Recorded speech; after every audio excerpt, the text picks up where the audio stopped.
Hi, everybody. Oh, hold on one second. I'm so good at this. It's high production. There we go.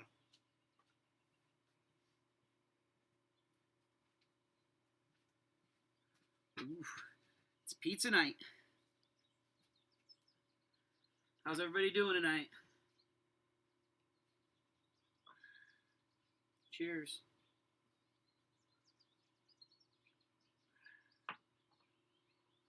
This is a stout in a Guinness glass. Enough said. All right, just gonna give it a minute or two to get a couple more people, and then we're going to talk pizza. We're going to do 3 different kinds of pizza. So it's not going to be a super long class because there's lots of information out there that's already kind of been made, and this is really about technique. So think about your favorite way to cook a pizza on the grill. You're going to be able to use the oven for these recipes as well.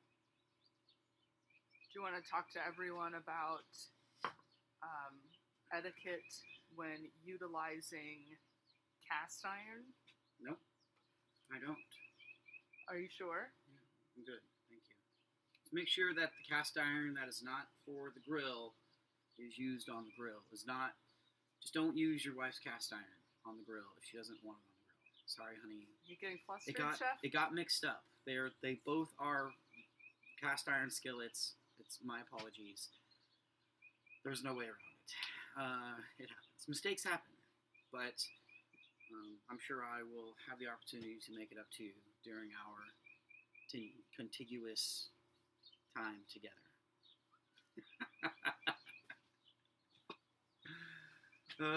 We do have some shout outs tonight.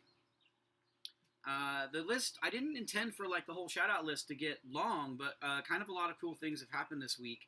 It's a positive week and we get to talk pizza, and first and foremost, it's my Lala's birthday. So happy birthday, Lala. We all love you very much. Sorry we cannot see you today, but I'm sure we will see you very soon. A couple other shout outs before we kind of officially get started. Residents of Cityway, I know you guys are watching. I know a lot of you are watching. Eventually, we're going to get you all in there and have our class, but awesome. Thanks for hanging out and checking out the class. Appreciate it. Mr. Daniel Malone, a very early follower, supporter. He was actually one of my original grillers at one of my first Egg Fests. Originally from Minneapolis. Moved up to Michigan, opened up a brewery called Ozone, and has been an early supporter of the Venmo account, which supports the team. So all of these videos are hopefully to give you a little bit of information, maybe a little bit of entertainment, in the hopes that you gain a little bit of knowledge and you're able to, of course, do all this stuff at home. And if it's of any value to you, a tip to the Venmo account to support my staff while they're unable to work is greatly appreciated. So thank you for everything and all the support so far. Well, Kurt Vogel just gave you a shout out, Chef, and said that his wife Cindy lets him use her cast iron on the egg. Yeah, well, I think you and Cindy should talk about that then. That's my opinion. I think you and Cindy should talk about that. A couple other cool things. So I wrote a cookbook a little while ago. It's called Go Kamado. It's right there on the bottom of your screen. And our publisher, Penguin Random House, has started a campaign. They actually started a little while ago. It's called Books Connect Us. So hashtag Books Connect Us on Instagram. Check it out. It's a great resource for you book readers of any kind during this time when you probably have a little bit extra reading time on your hands. And coincidentally enough, on the same day that Penguin Random House and I, got this all figured out, another follower, Trigger Finger Barbecue at Instagram, or on Instagram, Trigger Finger Barbecue, wrote a really nice comment about the cookbook specifically. So thank you very much for your kind words, and I'm really happy you appreciate it. So it's time to talk pizza. So this is the execution part. The number one mistake a lot of people make with pizza is they don't cook the dough at the temperature the dough was meant to be cooked at. So we're going to cook 3 different types of dough, 3 different styles. There's no right or wrong style. It's just making sure you cook the right dough at the right style. So I have a deep dish pizza in the indirect right now. I'm going to need your help, followers. It is 6. It's about 5 after, whatever. So 10 more. I'm going to need somebody to chime in about 10 minutes, and we're going to need to check on that. It typically takes about 45 minutes to an hour to cook. I did a quick video on it earlier, and I'll show me assembling and everything, and I'll get it out hopefully later if I recorded it right and saved it and all of that good stuff. But I need you guys to remind me because that's on the grill cooking. In the meantime, we're going to make two other pies, different doughs, different styles, and cook them up. So here we go. Couple of doughs. And it's just a family of 4 of us, so we're making a lot of pizza tonight, so I'm actually making these doughs a little bit smaller than what you could make them. There's a couple of size options. If you wanted to use an actual baking stone in your grill, it's going to give you a little larger diameter, and you can use a little larger pizza dough. You can use an 8-ounce pizza dough ball. If you're going to just use the plate setter, which we're going to use, you can get away with a little bit smaller one, or if you're going to be making a bunch of them, maybe smaller ones are the way to go. So I have 2 different doughs. One of them is the Neapolitan style, so that uses 00 flour. And then the other one is kind of your basic pizza dough, which uses an all-purpose flour. And then we're going to roll them out 2 different ways, stage them, all that good stuff, because there's a lot of kind of issues people have getting it from the dough to a circle to cooked. So really quickly, my 2 pans, or my 2 sheets. If you're working on a cutting board method, just use your cutting board as your work surface and your transporter. So when we're done rolling out this Neapolitan, we're going to be able to just slide it right off the cutting board. Alright, so we're going to, this is kind of the steering wheel method. We're using gravity here to stretch it out. So I don't want to overwork this dough. Otherwise it's going to become very stiff and chewy and not good. Alright, just a touch of flour. And we're going to get this bad boy rolled out. And obviously the key to Neapolitan style is you got to start with a thin crust. Well, first you have to start with the right flour. And that 00 flour is the right flour. You can order it online. If you want to keep it local in Indianapolis, Goose the Market has it in their store. I saw it on their new online website, so you can get it there as well. All right, so we're going to roll this really thinly. And that's pretty thin. I'm pretty happy with that. Chef, where did you get the large cutting mats, cutting boards? Oh, these are considered large. So you could probably find this in like the home goods section of like a Meijer or a Zoll Brothers or a Restaurant Supply. Probably find them online. I mean, they're considered, I think the official name of these are like a catering disposable cutting board. They're a catering mat or a disposable cutting board. So they're meant to be used for, they don't have the lifespan of a normal cutting board. So maybe every 3 months or so you have to get rid of these because they're flexible. So we've rolled it out thin, but clearly we're not going to be able to get that off. So before we commit to doing any sort of toppings, we got to make sure we are able to get that off the cutting board. All right, same thing with the other one. We'll roll this out. This one I will be more pretty about and roll it in a circle because I'm fancy that way. I hear that's what they say about you. Yeah, super fancy. All right, so same idea. I've rolled it out. You notice I didn't use much flour or anything because it sticking to the cutting board helps it kind of stretch and not spring back. But at this point, I don't want to commit to toppings and stuff because I'll never be able to get it off the cutting board. So this one, I'm using the cutting board as my work and my kind of pizza paddle. So I'm just going to pull this off the cutting board. Then I'm going to use just a touch of cornmeal. Cornmeal is my friend. So I'm going to sprinkle some cornmeal on the pan, or on the cutting board.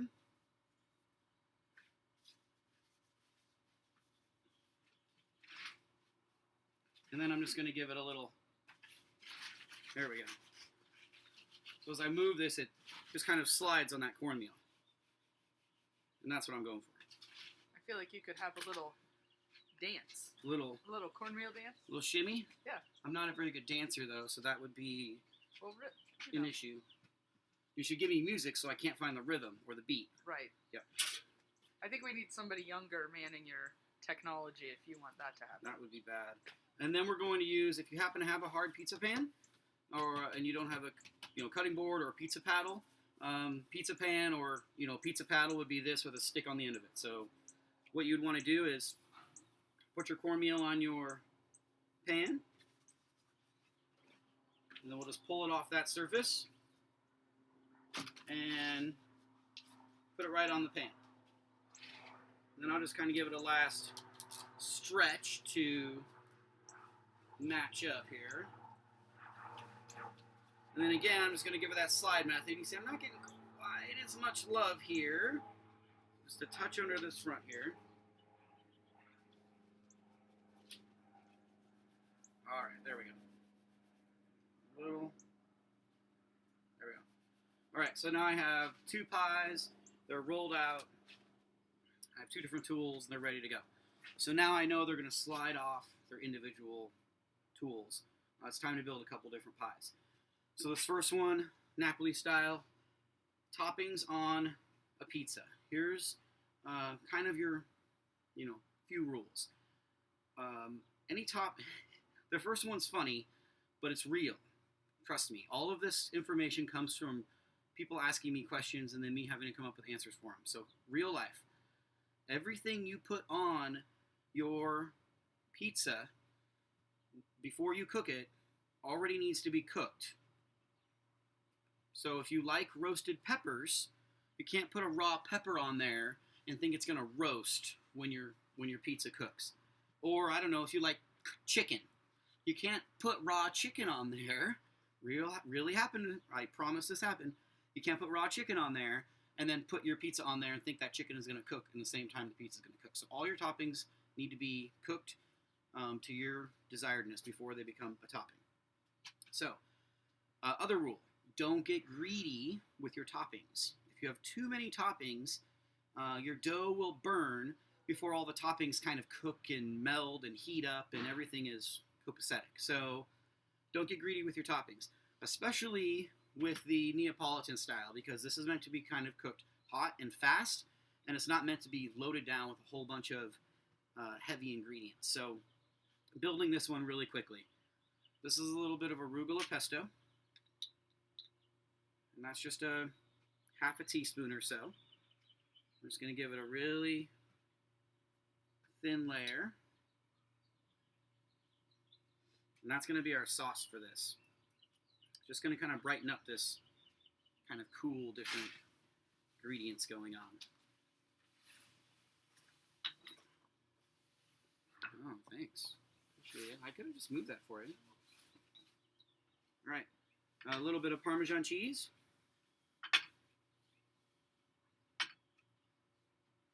Roasted red pepper. So I've already grilled this red pepper, taken the skin off. Let's give it a quick little slice.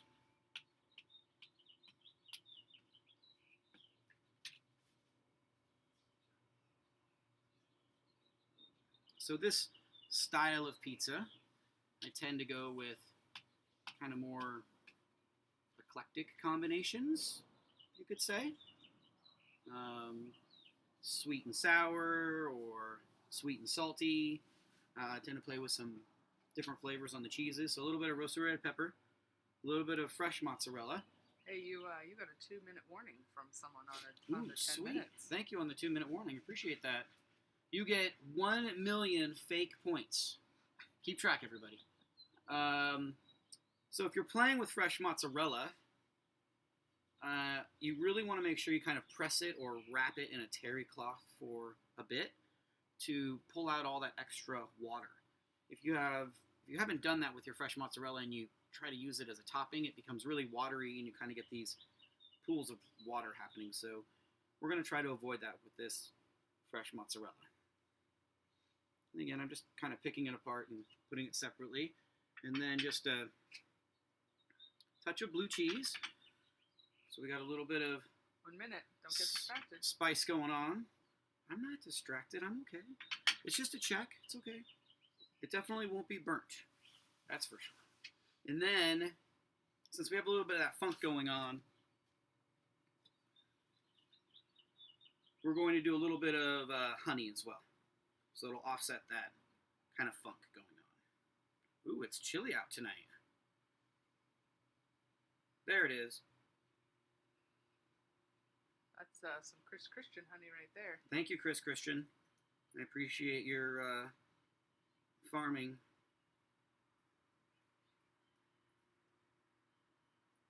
All right. And add a little bit of crunch. Some Marcona almonds, which are beautifully buttery and rich. All right. So that first pie is made, or at least staged. I'm going to give it another quick check. Make sure it's going to do what we want. There we go. I don't know how to do that. All right. So that's ready to go. All right. The other one. More of just a kind of a classic, traditional one. Before we jump on that, let's peek at this. I think you're going to be able to see this. So this is set up indirect heat. Okay. Indirect heat. Plate setter, legs down, and then I have a stainless steel grate so that the Dutch oven isn't sitting directly on that ceramic plate. I want a little bit of space there. I don't want that bottom to burn. Ooh, yeah. Crust looks good. Oh, I have a tool that would fix that. Oh, there we go. So a good way to, thank you, figure out if a Chicago-style deep dish is done is to take the internal temperature. Ooh, yeah. So you want the internal temperature to be at least be 165. And then you want your dough to be at least 200 degrees if you're able to temp the dough. Which, actually, we are good to go at that 45-minute mark. It's perfect. I'm going to pull it off the grill. So we're going to let it rest a second. You guys can take a closer look.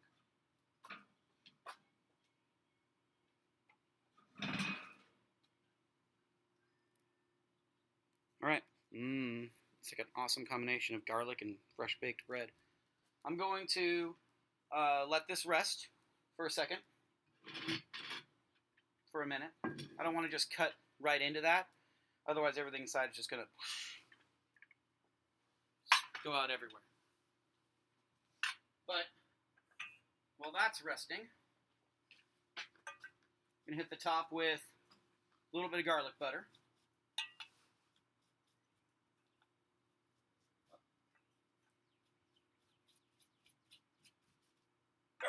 Right? And then I'm going to convert this grill, okay? I'm going to pull off this stainless steel grate. Our doggy is smelling your pizza. I know. That's not our dog, our neighbor dog. And then I'm also going to pull out the cast iron grate. Cast iron grate, the ceramic plate setter. To expose cast iron grate. So now I'm direct heat with cast iron grate. And I'm going to do a grilled pizza. So this one is a grilled style pizza. And then this egg is rip roaring hot, 600 degrees for my Neapolitan style. We'll cook them simultaneously because we have nothing else going on. All right. Let's cover this.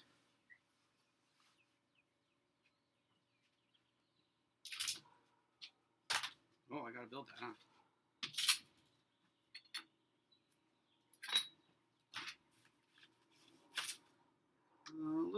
onion on this. We're doing a barbecue chicken on this one. So just a little bit of that smoked chicken from the weekend. And this is something we would do with the smoked chicken, for sure. We'd pick it. Thank you for picking all the chicken. I appreciate that, honey. Jack did that. Wow. Thank you, Jack, for picking all the Sous chicken. Chef Jack. It's amazing. I mean, not amazing. I'm just Well, I amazed. woke him up very early at 11 a.m. Well, okay. It is spring break, you know. to slave over the picked chicken. Yeah. So a little bit of diced red onion. The base of this barbecue. So this is a pretty classic, straightforward barbecue chicken pizza. Can you close that for me, please? Thank you. I'm just 30 seconds away from it.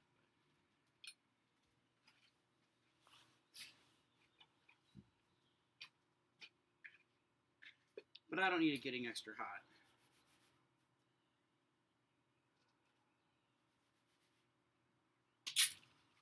So a little bit of diced red onion, a little bit of that picked chicken,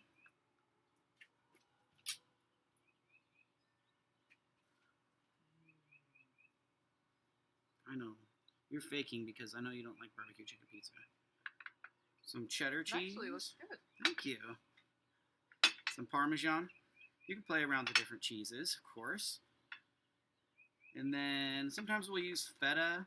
These are some cheese curds. We'll give those a chop up, and I like the cheese curds because they get really, really melty.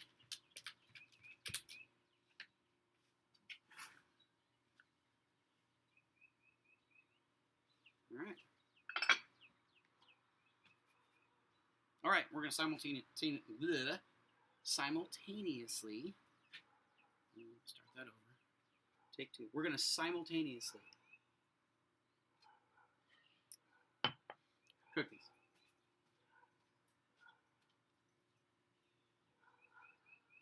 All right. So it should just slide right off. Right onto the grill. You shouldn't need any sort of extra oil or anything on the grill. The dough will kind of immediately sear. It's got a little bit of that cornmeal on there, and then as it cooks, it'll pull away from the cast iron. Now, with the Neapolitan style, because we're going to put it right on the stone, with that with a little bit of cornmeal. Right.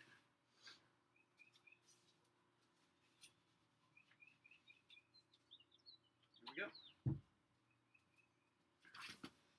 All right, cook times are going to vary on the two. They're not going to be the same, even though we started them at the same time, because this one is directly over the fire. It's actually going to cook quicker. We're only grilling at 400, 425 degrees, but that direct flame to dough is going to cook it a lot quicker. So what we're going to do is get kind of a good grill on that dough, and then slide the pan back underneath it and let it finish cooking essentially with indirect heat. So we got a nice crisp on that dough, and then with that. The thing I like about that dough or that style is if you wanted to actually cook those ahead of time, you wanted to take that dough without any topping at all and just grill one side of it, it would actually set. And then you could cook several of them and stage them if you were doing a pizza party or cooking several different kinds. So that's a good way to set them up. You said the temp on this grill is 400 to 425? Yes, direct heat. This one's 600. So the Neapolitan style, we're running 600. Some people will go all the way up to 750. It's not necessary. 550 to 600 is going to give you that result that you're looking for. All right. So this will be my spatula for the grilled style, and then I'll also use I'll just use a regular spatula for that to pull it off. You don't need any sort of special like pizza paddle or anything like that. You're a terrible retail salesman. I am. I guess that's what made me so good at selling retail, right? That means you can go to our website and probably, you can definitely buy the cookbook. If you want a signed version, go to our website and buy it. If you want an e-version or you just want to get one delivered by tomorrow, it's available anywhere where you can find books. So check it out if you don't have the cookbook yet. And thank you for everyone who has purchased one. Really appreciate that. I'll use this as my spatula over here. All right, timing. Ooh, this is rested a little bit. Gonna cut into it? Do you want me to cut into it? Maybe? Maybe. Yeah.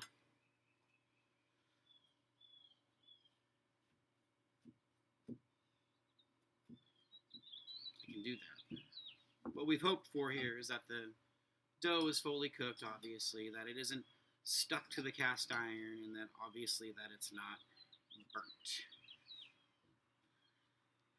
Which, I guess if this isn't my first day, should all work. I guess we're going to find out. But it happens to everyone, right?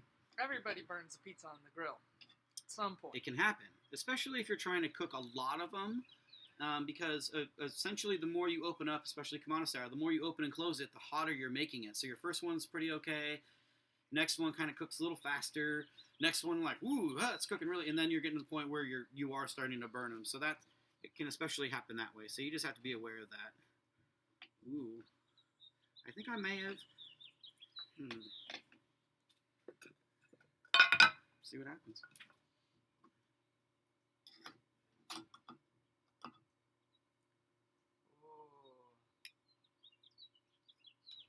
That's a pretty good looking pizza right there, babe. Thanks. Might have cut it a skosh early, but the dough's fully cooked, and you can see kind of the color in that dough, and that's because there's cornmeal in that recipe.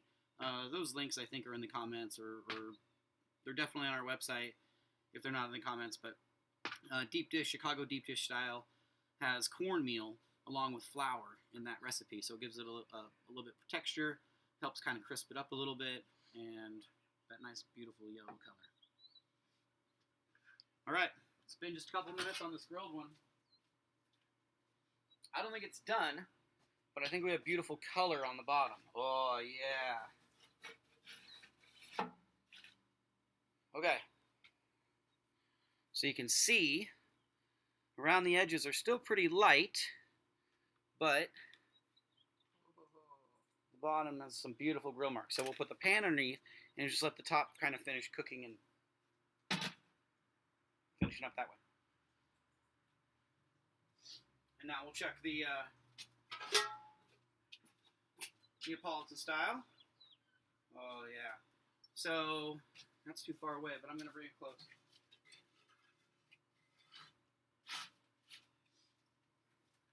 You can see what's happening. It's so thin. The ingredients are, well, it just stopped, but the ingredients are already bubbling and everything. So we're actually much closer on this one. This one's maybe only a minute away. And you can see the bottom has some nice color as well.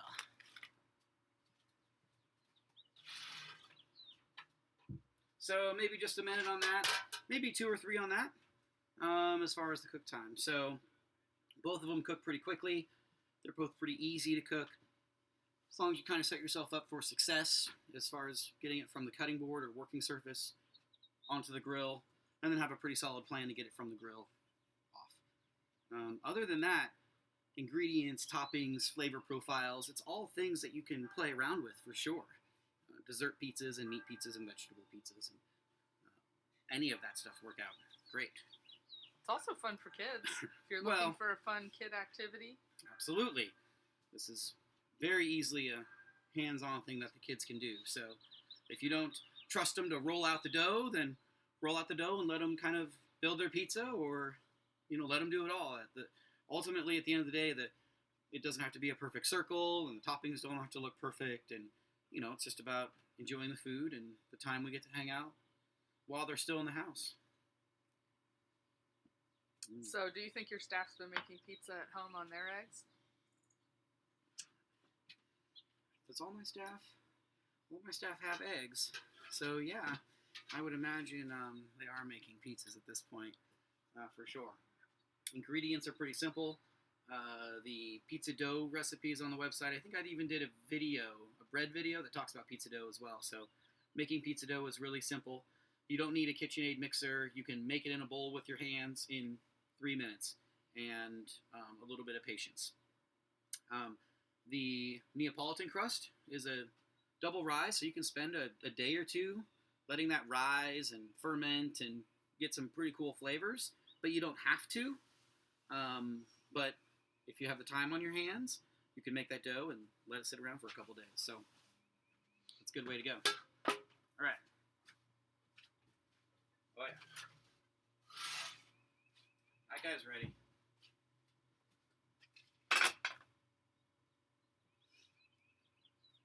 Let's see how the other one is. I think the other one has another minute or so. But I could be wrong about this. No, I think we're all right.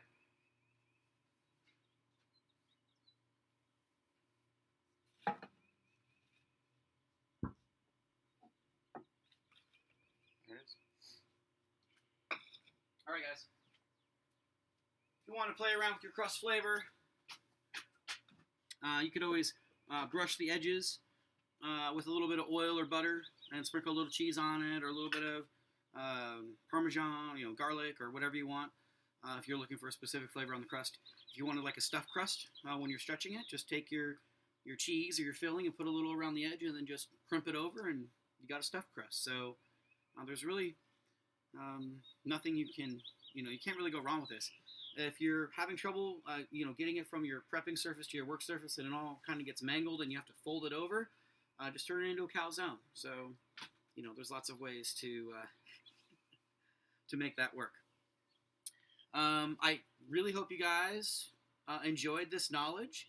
I know it's a lot in a short amount of time, but I think it's all kind of the important stuff. If you take the right pizza dough, cook it at the right temperature, you should get a really good result. So thank you guys very, very much for watching and hanging out and asking questions. I really appreciate the continued support. And we will see you on the next video. We're going to be talking some chicken. So we'll see you in a couple days. So thank you guys very much. Thank you, Sarah. Appreciate it. And be well, everyone.